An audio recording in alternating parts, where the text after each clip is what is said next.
Good morning बच्चों, ये class 11th के लेक्चर रिकॉर्ड कर रहे हैं, ठीक है। और क्लास 11th में इससे पहले क्या क्या सिखा दिया है, वेक्टर की बहुत सारी कहानियां बता दी तुमको। एक लास्ट टॉपिक है जो बचा हुआ है, लास्ट टॉपिक है projection of a vector over another vector.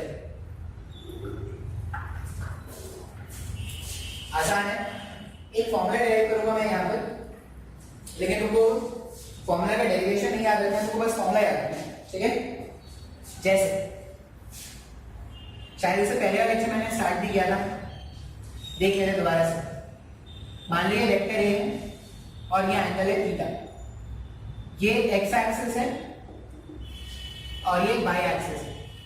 मान लो मैं बोलता था कि वेक्टर ए का एक्स कॉम्पोनेंट आपको ढूंढना है, ax का मतलब हो गया वेक्टर ए का x कंपोनेंट। तो आप क्या लिखते थे, ऐसा कुछ लिखते थे क्या, a cos theta into i cap. मान लो मुझे वेक्टर a का अगर x कंपोनेंट ढूंढना है तो मैं ऐसा लिखता था a cos theta i cap.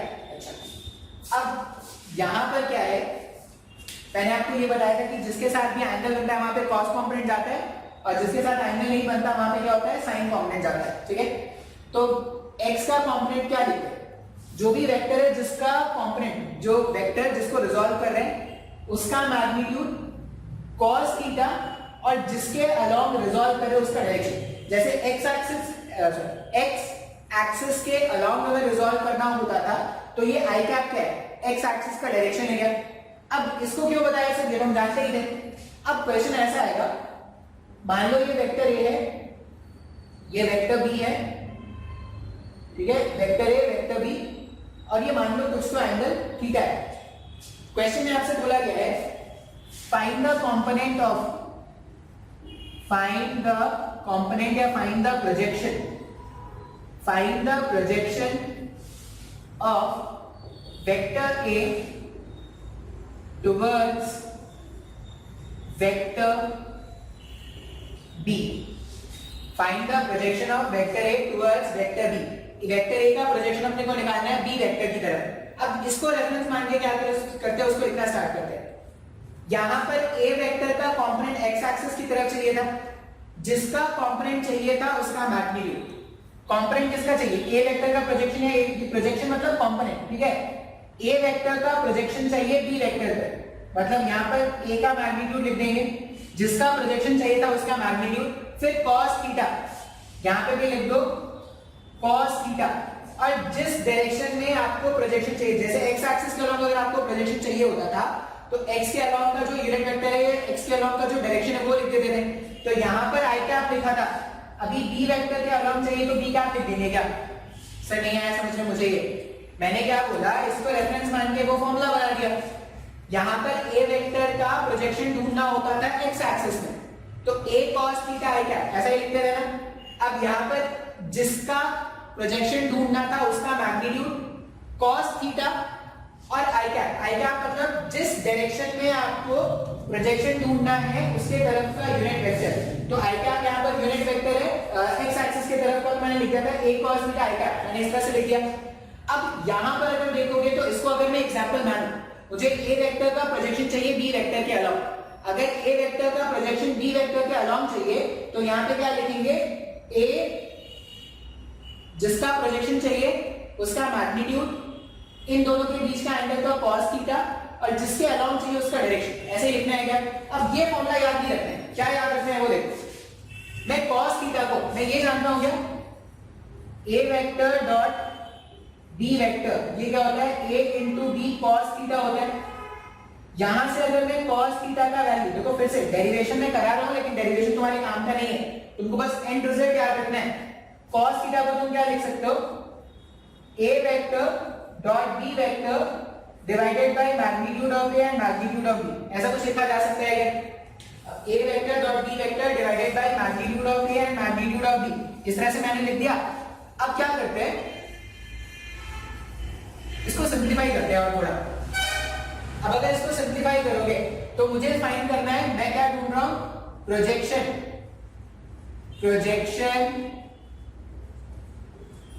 of a vector ये मैं ढूंढ रहा हूं, तो मैंने इसको क्या लिखा था सॉल्व करने के बाद, a cos थीटा। देखो ये मैंने पहले ही बता दिया था, वो पता नहीं स्क्रीन पॉज हो जाता है कभी। यहां तक मैंने तुमको बता दिया a vector dot b vector, a cos theta b cap का वैल्यू मुझे कैलकुलेट करना है। अच्छा, a vector dot b vector क्या होता है, a b cos थीटा होता है। यहां से cos थीटा का वैल्यू निकाल लेना है। cos थीटा का वैल्यू अगर आप निकाल लोगे तो a vector dot b vector divided by magnitude of a into magnitude of b, ठीक है। अच्छा, हम कैलकुलेट क्या कर रहे हैं, projection of a vector on b vector calculate कर रहे हैं। मुझे फाइंड क्या करना था, a cos theta b cap का वैल्यू मुझे फाइंड करना है क्या। अब a को मैंने एज इट इज रहने दिया, cos थीटा के प्लेस में यहां से जो वैल्यू आया है वो रख सकते हैं क्या। अगर मैं cos थीटा के प्लेस में वैल्यू सब्स्टिट्यूट करूं तो cos थीटा क्या है, a vector dot b vector divided by magnitude of a and magnitude of b into b cap, ऐसा कुछ बन रहा है क्या हमारे पास। अब ध्यान से देखोगे ना, vector divided bye its magnitude, जब वेक्टर को उसके ही मैग्नीट्यूड से डिवाइड कर देते हैं जो रिजल्ट आता है वो यूनिट वेक्टर होता है क्या। a vector divided by a, ये a कैप है क्या, मैंने इसको a कैप लिख दिया। b vector divided bye b, ये b कैप है, मैंने इसको b कैप लिख दिया, और डॉट b कैप। अब ध्यान से देखना, जिसको मैंने ब्लैक से ऐसे बनाया ना, ये डिजाइन वाली लाइन से मैंने ब्लैक से बनाया है, a cap dot b cap, ये यूनिट वेक्टर है, ये भी यूनिट वेक्टर है। अगर यूनिट वेक्टर है मतलब है तो वेक्टर ही ना, यूनिट वेक्टर है तो क्या हो, है तो यूनिट वेक्टर, है तो वेक्टर ही। दो वेक्टर्स का जब डॉट करते हैं तो रिजल्ट क्या आता है, जब भी दो वेक्टर्स का डॉट करते हैं तो रिजल्ट एक स्केलर क्वांटिटी आता है क्या। इधर भी मैग्नीट्यूड इधर भी स्केलर, मतलब इस पूरे को जब सॉल्व करोगे तो क्या आएगा, सिर्फ मैग्नीट्यूड आएगा। तो जो ब्लैक से मैंने ऐसे अंडरलाइन किया है ना, उसको क्या बोलते हैं, स्केलर प्रोजेक्शन। ये जितना ब्लैक से मैंने अंडरलाइन किया हुआ है उसको क्या बोलेंगे, स्केलर प्रोजेक्शन। स्केलर क्यों बोल रहे हैं, क्योंकि इसको जब तुम सिंपलीफाई करोगे तो तुम्हारे पास जो रिजल्ट आएगा वो एक मैग्नीट्यूड आएगा, लेकिन जैसे ही तुमने b कैप मल्टीप्लाई कर दिया तो मैग्नीट्यूड इनटू डायरेक्शन, ये क्या होता है, वेक्टर हो जाएगा क्या। तो यहाँ पे क्या लिखेंगे, वेक्टर प्रोजेक्शन। मतलब पूरा अगर इसको फाइंड आउट कर लोगे तो वेक्टर प्रोजेक्शन होगा, सिर्फ इतना ढूंढोगे तो वो स्केलर प्रोजेक्शन होगा। अब तुमसे जब एग्जाम में क्वेश्चन पूछेंगे ना तो दो लोग पूछते हैं, स्केलर प्रोजेक्शन क्या है वो बताओ, वेक्टर प्रोजेक्शन क्या है वो बताओ। ऐसे शायद तुम्हें थोड़ा कॉम्प्लिकेटेड लग रहा होगा, लेकिन इसको एज अ फॉर्मूला याद रखो, a cap dot b cap dot d cap. सिर्फ इतना अगर सॉल्व करोगे तो मैग्नीट्यूड मिलेगा, and that magnitude is known as scalar projection. और अगर इस पूरे को सॉल्व कर लोगे तो तुम्हें क्या मिल जाएगा, वेक्टर प्रोजेक्शन। इसमें एक क्वेश्चन सॉल्व करके देखते हैं तब ज्यादा आसान हो जाएगा, ठीक है। फॉर्मूला अपने को याद रखना है, a cap, a magnitude of a, जिसका प्रोजेक्शन ढूंढना है उसका magnitude into a cap dot b cap, और फिर जिसके अलोंग ढूंढना है उसका डायरेक्शन b कैप। इस पूरे को मल्टीप्लाई कर दोगे, सब देखो सारे वैल्यूज मुझे अलग अलग कैलकुलेट करने आते हैं। इस पॉइंट ऑफ टाइम पर सारे वैल्यूज हम अलग अलग कैलकुलेट करना जानते हैं। अब क्या करेंगे, सारे वैल्यूज को अगर सब्स्टिट्यूट करेंगे, सॉल्व करेंगे तो आंसर आ जाएगा। देख लेते हैं सिंपल सा क्वेश्चन। मान लो क्वेश्चन कैसा बोला गया है, a वेक्टर और b वेक्टर कोई भी दो रैंडम वेक्टर्स ले लेते हैं और क्वेश्चन सॉल्व कर लेते हैं। क्वेश्चन है, सपोज a वेक्टर का डेफिनेशन लिखा है, कुछ तो ले लो, क्या ले लेते हैं, i cap plus 2j cap, ठीक है। a वेक्टर का डेफिनेशन ऐसा है, और b वेक्टर लिखना है, सपोज मैग्नीट्यूड में दिक्कत हो जाएगा, कोई नहीं, कोई दिक्कत, तुम भाई तूफानी कैलकुलेशन करते हो तुम्हें कोई दिक्कत नहीं होगा। b वेक्टर को ले लो 3i cap minus 4j cap, अच्छी वैल्यूज ले लेते हैं। a vector is i cap plus 2j cap and b vector is 3i cap minus 4j cap. Question में पूछा गया है, फाइंड द वेक्टर प्रोजेक्शन। देखो कभी ना वो मेंशन भी नहीं करेंगे कि वेक्टर प्रोजेक्शन या स्केलर प्रोजेक्शन है, तुम ऑप्शंस देखना, ऑप्शन देखने को खुद ब खुद पता चल जाएगा कि स्केलर प्रोजेक्शन निकालना है या वेक्टर प्रोजेक्शन निकालना है। Find the vector projection, find the vector projection of vector b over vector a। Question क्या पूछा गया है, find the vector projection of vector b over vector a, मतलब इस वाले वेक्टर का प्रोजेक्शन चाहिए इसके अलावा। अब इस वाले वेक्टर का प्रोजेक्शन अगर इसके अलावा चाहिए तो यहां पर ध्यान से देखना, ये a जो मैंने लिखा था ये एक्चुअल में ए क्या था, ये जो मैंने डिराइव करके ये लिखा है, जिसका प्रोजेक्शन फाइंड करना है, जिसका प्रोजेक्शन फाइंड करना है। ये ए वेक्टर क्या है, ए जो ए मैंने यहां पे लिखा था जिसका प्रोजेक्शन फाइंड करना है वो ए था यहां पर, और ये बी वेक्टर क्या है, बी क्या है, जिसके अलोंग फाइंड करना है, जिसके अलोंग फाइंड करना है। ऐसे लिख लेना अपने कॉपी में, अगर ऐसा लिख लोगे तो शायद तुम इसको याद रख पाओ। अब मैंने क्वेश्चन को थोड़ा सा चेंज कर दिया, मुझे क्वेश्चन में क्या बोला गया है, फाइंड द वेक्टर प्रोजेक्शन, इसका वो वेक्टर प्रोजेक्शन चाहिए इसके तरफ। तो क्वेश्चन के हिसाब से, क्वेश्चन के हिसाब से ए वेक्टर कौन है, ये जो ए है वो बी वेक्टर है या ए वेक्टर है, पता नहीं, कंफ्यूज हो रहे हैं। जैसे यहाँ पे ए वेक्टर, ए का मतलब था जिसका प्रोजेक्शन करना है, अभी किसका प्रोजेक्शन करना है, इस वाले का प्रोजेक्शन करना है ना, मतलब फॉर्मूले का जो ए है, फॉर्मूले का जो ए है वो ये वाला वेक्टर होगा क्या, और जिसके अलोंग करना है, जिसके अलोंग करना है, तो फॉर्मूले के हिसाब से जो बी वेक्टर होगा वो ये होगा क्या। तो अकॉर्डिंग टू फॉर्मूला, यहाँ पे जो मैंने फॉर्मूला डिराइव किया, according to formula b vector यहां पर ए है, बी वेक्टर यहां पर ए वेक्टर है, और ए वेक्टर यहां पर, ए वेक्टर यहां पर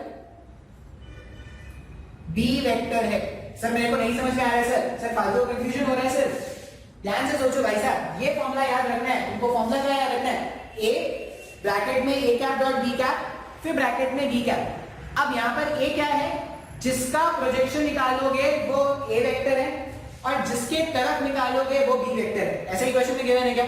अभी इस वाले क्वेश्चन में किसका प्रोजेक्शन निकालना है, क्वेश्चन में बोला जा रहा है find the vector projection of vector b, vector b का प्रोजेक्शन निकालना है ए के तरफ, मतलब क्वेश्चन के अकॉर्डिंग, क्वेश्चन के अकॉर्डिंग इसका प्रोजेक्शन इसकी तरफ निकालना है। अगर इसका प्रोजेक्शन अपने को इसकी तरफ निकालना है तो हम क्या करेंगे, ए के प्लेस में बी रखेंगे और बी के प्लेस में ए रखेंगे। आई होप ये तुमको समझ में आया होगा। अब अगर मैं क्वेश्चन सॉल्व करूं ना तो ध्यान से देखना, मुझे प्रोजेक्शन चाहिए बी वेक्टर का ए वेक्टर की तरफ, इसलिए मैं बोल रहा हूं कि फॉर्मूला को जैसा मैंने लिखा है वैसा लिखना अपने कॉपी में। वैसा अगर लिखोगे तो ज्यादा समय तक याद रख पाओगे। अब मुझे इसका प्रोजेक्शन चाहिए तो मैं क्या लिख रहा हूं, projection of b, projection of b over a. Question के हिसाब से मैं फाइंड करने वाला हूं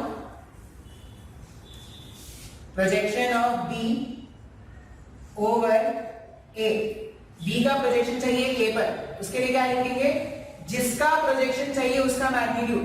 तो बी का प्रोजेक्शन चाहिए तो बी का मैग्नीट्यूड, फिर यहां पर ए डॉट बी कर दो या बी डॉट ए कर दो, कोई फर्क नहीं पड़ता। तो यहां पे मैं अभी भी लिख रहा हूं b cap dot a cap. ध्यान से देखेंगे मैं ऐसा चेंज क्यों करता जा रहा हूं, जिसके तरफ फाइंड करना है उसका यूनिट वेक्टर, ए के तरफ फाइंड करना था तो ए कैप। अब इसको सिंप्लीफाई कर दोगे जो भी आएगा वो आंसर है। बी मैग्नीट्यूड इसका अगर निकालना होगा, बी वेक्टर का मैग्नीट्यूड क्या है, 3 के कोफिशिएंट का, सॉरी i के कोफिशिएंट का स्क्वायर और j के कोफिशिएंट का square root over 3 square plus 4 square.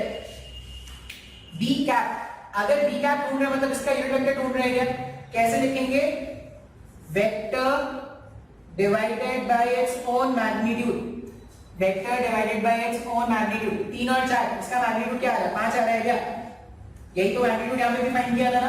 आप चाहो तो मैग्नीट्यूड कैंसिल भी कर सकते हो, छोड़ो ऐसे ही रहेगा क्या, 3i cap minus 4j cap a cap, a cap के प्लेस में क्या लिख सकते हैं, i cap plus 2j cap, और इसका मैग्नीट्यूड क्या हो जाएगा, रूट ओवर 1 प्लस ये रूट ओवर 5 आ गया। ठीक है, इस पूरे का मल्टीप्लिकेशन करना है अपने को, इस पूरे का मल्टीप्लिकेशन करना है b कैप के तरफ। b cap is again i cap plus 2j cap और यहां पर रूट 5। अब एक एक करके ना इसको थोड़ा सिंप्लीफाई कर लेते हैं। अब अगर इसको थोड़ा सिंप्लीफाई कर लोगे तो आंसर आ जाएगा।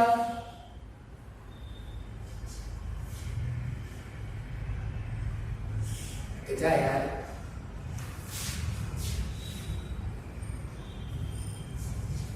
हाँ देखो ये वाला टर्म हम ढूंढ रहे थे, projection of b over a. B का मैग्नीट्यूड आ गया 5, यहाँ पे 5 लिख दिया। 3i cap minus 4j cap, इसको ऐसा रहने दो। 3i cap minus 4j cap ऐसा रहने दिया, यहाँ पे 5 लिख दिया। इसका मैग्नीट्यूड इज 5। यहाँ पे आ रहा है i cap plus 2j cap root over 5, ठीक है।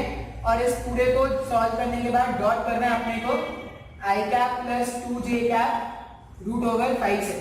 अब सॉल्व करने के लिए क्या करते हैं, सॉल्व करेंगे व्हाइट बोर्ड रख करते हैं पहले। तो एक बार व्हाइट बोर्ड रखोगे ना, जगह मिल जाएगा तो क्वेश्चन भी सॉल्व हो जाएगा। सिर्फ अगर तुम ध्यान से देखोगे ना, सिर्फ कैलकुलेशन और कुछ नहीं, थोड़ा बहुत कैलकुलेशन कर लो, आंसर आ जाएगा।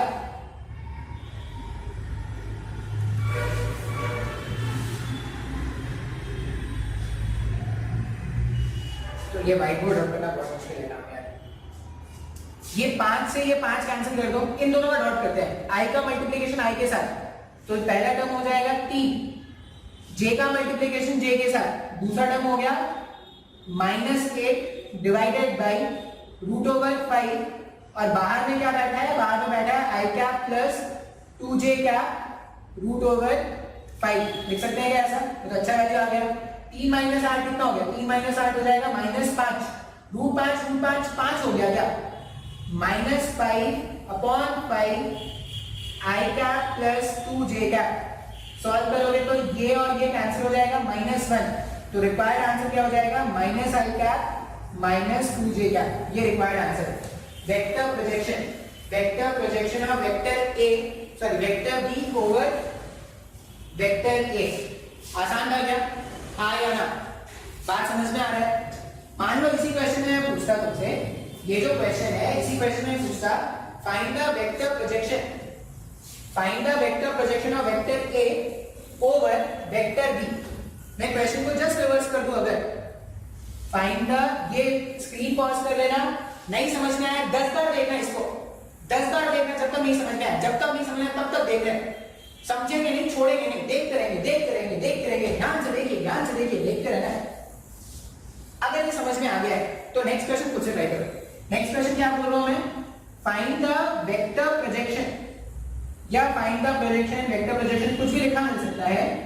फाइंड द, ऐसा कर लो, फाइंड द स्केलर प्रोजेक्शन लिखो पहला question, find the scalar projection of vector a over vector b and find the vector projection of vector a over vector b. ये क्वेश्चन पहले बोल रहे हैं कि फाइंड द स्केलर प्रोजेक्शन, किसका, ए vector का स्केलर प्रोजेक्शन ढूंढो बी वेक्टर की तरफ, और फिर बोल रहे हैं ए वेक्टर का ही वेक्टर प्रोजेक्शन ढूंढो बी वेक्टर की तरफ। क्वेश्चन ऐसा पूछा गया है,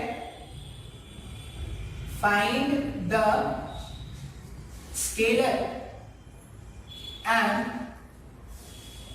vector projection, find the scalar and vector projection of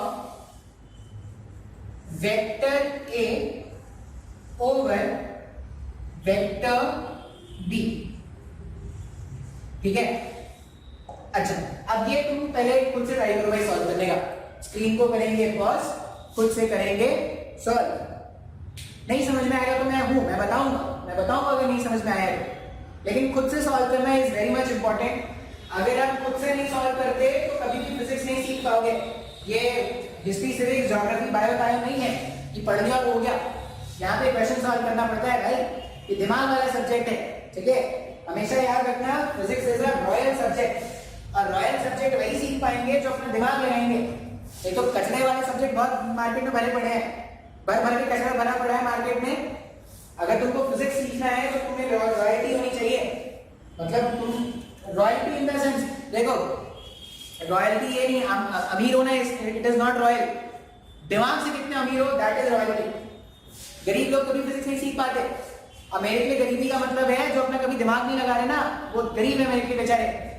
जो अपना दिमाग लगाते हैं, they are the most richest person in this universe. ठीक है, दुनिया में तो छोड़ दो, धरती में तो छोड़ दो, धरती के बाहर भी जाएंगे ना तो अपना नाम कमाएंगे। तो तुमको अगर अपना नाम घुमाना है तो दिमाग लगाना सीखना है। फिजिक्स इसलिए नहीं पढ़ाता मैं क्योंकि ये मेरे को अच्छा लगता है, फिजिक्स इसलिए पढ़ाता क्योंकि यहाँ पे लोग अपना दिमाग बनाना सीख सकते हैं। तुम आगे अपने लाइफ में कभी भी जाओगे ना तो तुम कुछ भी बनो भाई, तुम डॉक्टर बनो, तुम इंजीनियर बनो, तुम आगे तुमको लगता है कि नहीं मेरा प्रोफेशन मैंने गलत चूज कर लिया, तुमको म्यूजिशियन बनना था, तुमको फिल्म डायरेक्शन में जाना था, तुमको एथलीट बनना था, जो भी तुम्हारा प्रोफेशन है, हर प्रोफेशन में तुमको इनोवेशन करना होता है, कुछ नया करके लाओ। कुछ नया करके लाओ क्या मतलब क्या है? तुम देखना एक कोई गाना हिट हुआ ना, एक कोई गाना हिट हुआ, भर भर के यूट्यूब में उसके कवर्स आ जाते हैं, लोग उस वैसी गाने को बार बार गाते हैं। अब जो वो गाना हिट हुआ था एक्चुअल सॉन्ग, उतना कवर हिट हो पाता है क्या? शायद किसी सॉन्ग के इक्का दुक्का लोग के हिट हो जाते हैं, सबके साथ ऐसा होता है क्या? नहीं। इसका मतलब जो ओरिजिनल है उसकी जो क्रेडिबिलिटी है, उसकी जो वैल्यू है वो हमेशा ज्यादा है कॉपी करने से। तो अगर तुमको कुछ नया बनाना है तो दिमाग लगाना सीखना पड़ेगा, और दिमाग लगाने का बेस्ट तरीका है फिजिक्स पढ़ना स्टार्ट कर दो। जितना फिजिक्स सीखते जाओगे उतना दिमाग चलना स्टार्ट हो जाएगा, और दिमाग चलना स्टार्ट हो गया तो धरती तुम्हारे पैरों के नीचे, अभी भी तुम्हारे पैरों के नीचे है, तुम्हें ऐसा लगता है, लेकिन तुमको मौका मिलेगा ना जिन लोगों को, तुमको कुचल के आगे चले जाएंगे।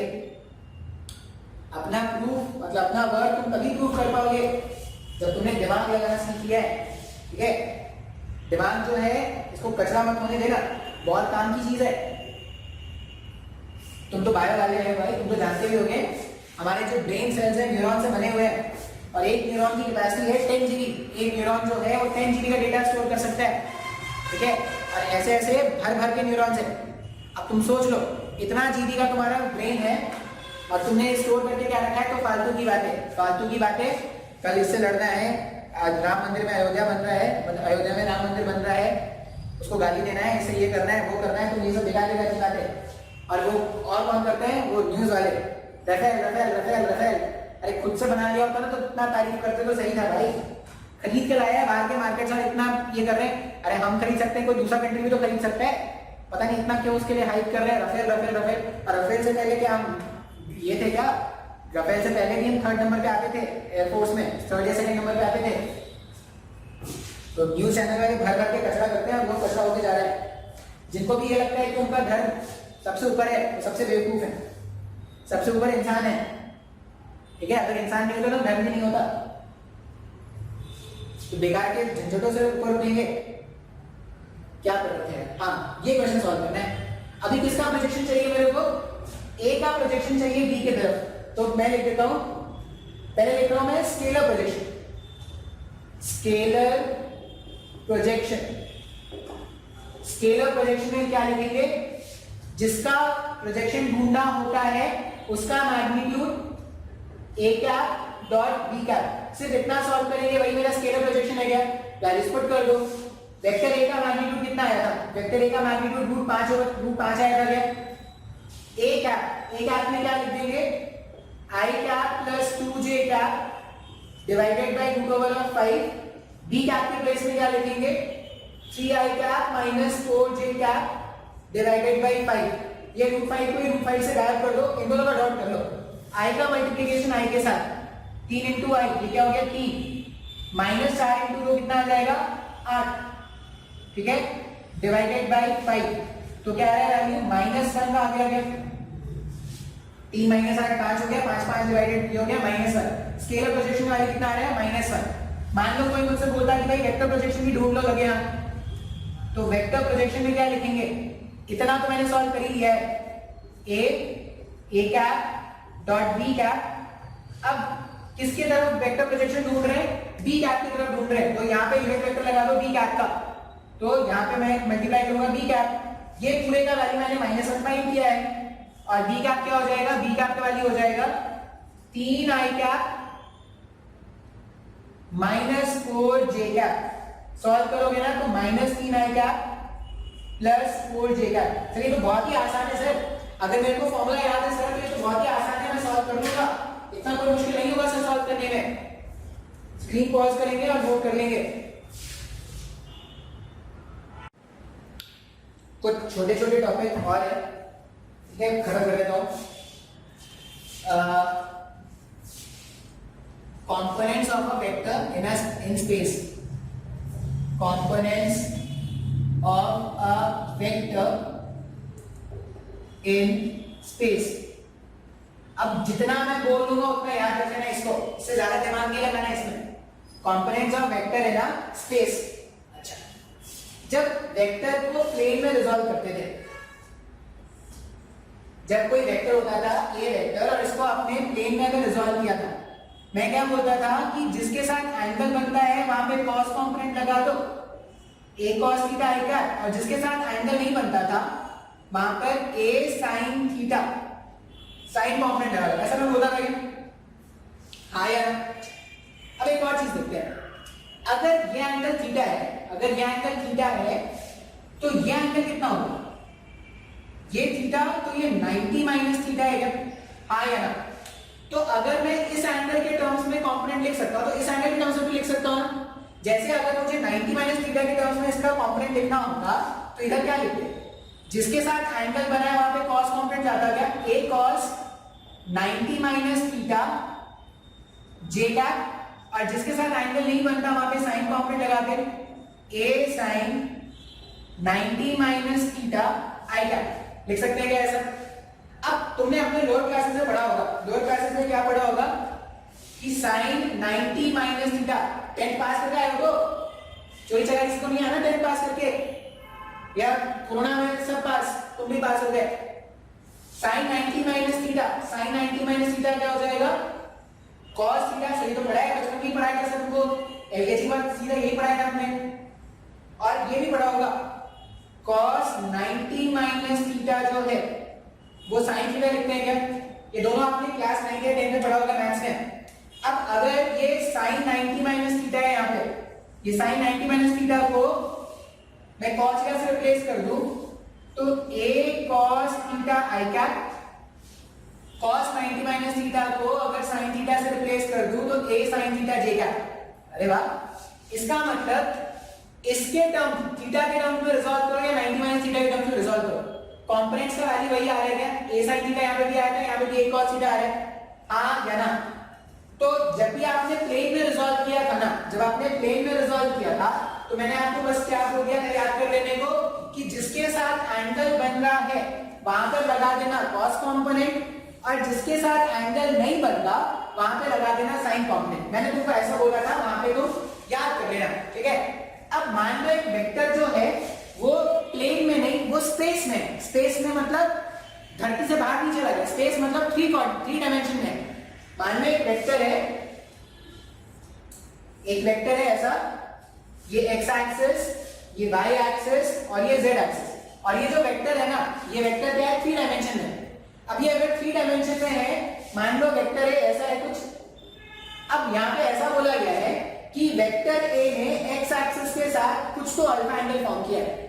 ध्यान से जो देखना जो मैं बताऊंगा अगर वेक्टर a x एक्सिस से अल्फा एंगल फॉर्म कर रहा है तो y से कितना फॉर्म करेगा? 90 माइनस अल्फा फॉर्म करेगा। अगर वेक्टर a x एक्सिस से अल्फा एंगल फॉर्म कर रहा है तो y से 90 माइनस अल्फा फॉर्म करेगा क्या? ये जो एंगल है ये 90 माइनस अल्फा होगा क्या? नहीं, ये एंगल 90 माइनस अल्फा नहीं है। क्यों? ध्यान से देखना, क्यों जो बताऊंगा। मान लो ये मेरे 3 एक्सिस है, ठीक है? मेरे 3 अनमोल एक्सिस, ये 3 एक्सिस है, x axis, y axis, z axis. दिख रहा है ना तुमको? नहीं दिख रहा है तो चश्मा लगाएंगे, अच्छा वाला पावर वाला चश्मा लगाएंगे भाई साहब। ऐसे x एक्सिस, y एक्सिस और z एक्सिस। मान लो एक वेक्टर मैंने ऐसा बनाया, ठीक है? मैंने वेक्टर को मैंने क्या बोला, मुझे स्पेस में बनाना है ना, और ये मैंने क्या बोला, दिस इज अगर x एक्सिस, तो ये एंगल यहां से वेक्टर और इसके बीच में अगर एंगल अल्फा है तो इसकी क्या गारंटी कि ये 90 माइनस अल्फा होगा? ये 90 माइनस अल्फा तब होता जब ये प्लेन में होता, क्या xy प्लेन में होता? अगर ध्यान से देखो, अगर ये वेक्टर ऐसे xy प्लेन में होता, पता नहीं दिख रहा है कि नहीं, और अगर ये एंगल अल्फा था तो ये एंगल 90 माइनस अल्फा हो जाता है क्या? अभी ये वेक्टर ऐसे रखा हुआ है, अगर ये वेक्टर ऐसे रखा और ये एंगल अगर अल्फा है, ये एंगल अगर अल्फा है तो इसकी क्या गारंटी होगी कि ये 90 माइनस अल्फा है? ये कुछ भी हो सकता है क्या? अगर ये xy प्लेन में ऐसे होता, अगर ये xy प्लेन में ऐसा होता, ये अल्फा था, तब ये 90 माइनस अल्फा बोल सकते थे ना। अभी ऐसा नहीं रखा है, अभी ऐसा रखा हुआ है। इसका मतलब मुझे इसके साथ भी एंगल बताना पड़ेगा, इसके साथ भी एंगल बताना पड़ेगा, इसके साथ भी एंगल बताना पड़ेगा क्या? तो अगर मैंने बोला कि वेक्टर अगर स्पेस में है, वेक्टर अगर स्पेस में है, इसका ये मतलब कभी नहीं होता कि अगर उसने x के पॉजिटिव से अल्फा एंगल फॉर्म किया है तो y के साथ वो 90 माइनस अल्फा फॉर्म करेगा। इस वाले केस में ऐसा इसलिए पॉसिबल था क्योंकि xy प्लेन में ही था। अगर ये थीटा तो ये पूरा 90 एंगल था, तो ये 90 माइनस थीटा ही होता। लेकिन यहां पर ऐसा नहीं होगा, ये बहुत ही जरूरी है समझना। मान लो ये एंगल अल्फा है, ये एंगल बीटा है, और ये एंगल जो है z एक्सिस से इसने कितना फॉर्म किया, गामा। मैं क्या बोल रहा हूं कि मेरा जो वेक्टर था ए वेक्टर, ये देख तुमको लग रहा होगा कि सर ये तो प्लेन में ही अपने बनाया है, मैं इसको 3 डायमेंशन ऐसा इमेजिन कर रहा हूं, ये xy प्लेन और ये z एक्सिस बाहर की तरफ और वेक्टर कहीं यहां कहीं पर आ रहा है। अब इसने x के पॉजिटिव से कुछ एंगल फॉर्म किया, y के साथ कुछ एंगल फॉर्म किया और z के साथ भी कुछ एंगल फॉर्म कर रहा है। मैंने बोल दिया x के साथ अगर इसने अल्फा एंगल फॉर्म किया है, y के साथ अगर इसने बीटा एंगल फॉर्म किया है और z के साथ अगर इसने गामा एंगल फॉर्म किया है, तो जब आप इस a वेक्टर को रिजॉल्व करोगे ना, इस a वेक्टर को जब आप रिजॉल्व करोगे तो हम क्या जानते हैं, जिसके साथ एंगल बनता है वहां पे cos कॉम्पोनेंट आता है क्या? तो यहां पर होगा a cos अल्फा, यहां पर एंगल बीटा फॉर्म हो रहा है तो यहां पर हो जाएगा a cos बीटा। आप चाहो तो इसको वेक्टर फॉर्मेट में इधर i कैप, इधर j कैप और इधर k कैप। k कैप अगर लिखोगे तो क्या लिख दोगे, a cos gamma k cap. इसका मतलब जो मेरा वेक्टर a है, जो मेरा वेक्टर a है, उसको अगर मैं रिजॉल्व करूं, उसको अगर जब प्लेन में होता था तो ऐसा बोलते थे कि जिसके साथ एंगल बना वहां पे cos कंपोनेंट और जिसके साथ एंगल नहीं बनता था वहां पे sin कंपोनेंट। लेकिन अगर स्पेस में होगा तो सारे कंपोनेंट्स को क्या करेंगे, cos अल्फा के टर्म्स में लिखेंगे। ऐसा नहीं बोलेंगे कि अगर ये एंगल अल्फा था तो ये 90 माइनस अल्फा हो गया, तो यहाँ पे a cos अल्फा कंपोनेंट है, यहाँ पे a sin अल्फा हो जाएगा। वो गलत हो जाता, वो तभी वैलिड है जब वेक्टर क्या होता, प्लेन में होता। अभी वेक्टर प्लेन में है नहीं, स्पेस में है। तो अगर वेक्टर स्पेस में है तो हमेशा रिजॉल्व कैसे करना, जिसके साथ एंगल बना है वहां पे लगा देना cos कंपोनेंट। अब ध्यान से देखना, जो भी मैं बोलूंगा एकदम ध्यान से देखना है, समझ लेना और याद कर लेना है। मैं किसी भी वेक्टर को अगर उसके कंपोनेंट के फॉर्म में लिख सकता हूं तो मैं a वेक्टर को ऐसा लिख सकता हूं क्या, a cos alpha i cap plus a cos beta j cap plus a cos gamma k cap. मैं ऐसा लिख सकता हूं ना। मैंने वेक्टर को रिजॉल्व किया, कैसे रिजॉल्व किया, एंगल्स बता दें। अब एंगल्स अगर पता है, जिसके साथ एंगल बनना है वहां पे तो cos कंपोनेंट जाता ही जाता है, तो मुझे ये पता था। a वेक्टर को मैंने लिखा a cos alpha i cap, a cos beta j cap and a cos gamma k cap. a सब जगह से a कॉमन लाके नीचे डिवाइड कर सकते हैं क्या, a vector divided by a, ये हो जाएगा cos alpha i cap plus cos beta j cap plus cos gamma k cap. Vector divided bye x magnitude, जब किसी वेक्टर को उसके खुद के मैग्नीट्यूड से डिवाइड कर देते हैं उसे यूनिट वेक्टर कहते हैं क्या। तो a vector divided by a, इसको लिख देंगे a cap equals to cos alpha i cap plus cos beta j cap plus cos gamma k cap. ऐसा लिख सकते हैं क्या। अब अगर इक्वल्स टू के इस तरफ है यूनिट वेक्टर, यूनिट वेक्टर की खासियत होती है कि इसका मैग्नीट्यूड होता है 1। अगर इक्वल्स टू के इधर का मैग्नीट्यूड 1 है तो इधर का मैग्नीट्यूड भी 1 होना चाहिए क्या। मैं ऐसा लिख सकता हूं क्या, that implies magnitude of a cap is equal to root over i के कोएफिशिएंट का स्क्वायर प्लस b के कोएफिशिएंट का स्क्वायर। ये सब डेरिवेशन तुमको याद नहीं रखना है, जो मैं एंड रिजल्ट बताऊंगा बस तुमको वो याद रखना है। प्लस गामा k के कोएफिशिएंट का square cos square gamma. a cap का magnitude, since it was a unit vector, इसका मैग्नीट्यूड 1 है। अगर मैं दोनों तरफ स्क्वायरिंग कर दूं ना तो ये ऐसा बन जाएगा cos square alpha plus cos square beta plus cos square gamma equals to 1। ये रिलेशन अपने को याद रखना होगा। अब ये अल्फा बीटा एंड गामा, आपको ये जो मैंने स्क्वायर ब्रैकेट बना के दिया है ना, आपको बस वही याद रखना है। डेरिवेशन आपके कोई काम का नहीं है, डेरिवेशन याद करने में अपना समय व्यर्थ मत करना। आपको बस याद क्या रखना है, वो जो फाइनल रिजल्ट मैंने फाइंड आउट किया ना, a cos square alpha plus cos square beta plus cos square gamma, इसका वैल्यू क्या है? इसका वैल्यू है 1। आपको बस इतना ही याद रखना है। और ये जो cos alpha, cos beta, cos gamma है, इसको क्या बोलते हैं? Direction cosines. Here cos alpha, cos beta and cos gamma are known as direction cosine. जितना बोल रहा हूं उतना लिख लो, समझ लो और याद कर लो। समझना जरूरी है, एक बार तो समझो भाई, एक बार समझना बहुत जरूरी है। जो भी बोलता जा रहा हूं उसको बस क्या करना, कॉपी में लिखना, समझना और याद कर लेना। तो cos square alpha plus cos square beta plus cos square gamma equals to 1, ऐसा मैं बोल सकता हूं। अच्छा, मैंने बचपन में ये पढ़ा है ना, अपने बचपन में, तुम्हारे बचपन में मैंने नहीं पढ़ा है, मैंने अपने बचपन में ये पढ़ा था कि cos स्क्वायर थीटा जो है, cos स्क्वायर थीटा जो है वो 1 माइनस sin स्क्वायर थीटा है। क्या तुमने भी शायद अपने बचपन में पढ़ा होगा, एलकेजी प्री नर्सरी में तुमको तुम्हारे माँ बाप ने सिखाया होगा, या तुमको तुम्हारे टीचर ने सिखाया होगा।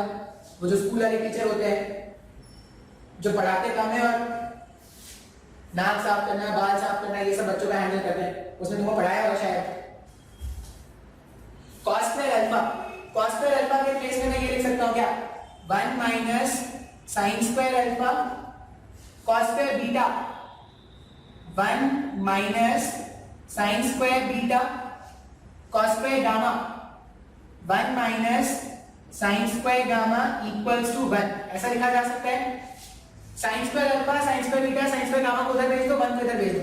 1 plus 1 plus 1 3 minus 1 sin square alpha plus sin square beta plus sin square gamma 2 आ जाएगा क्या?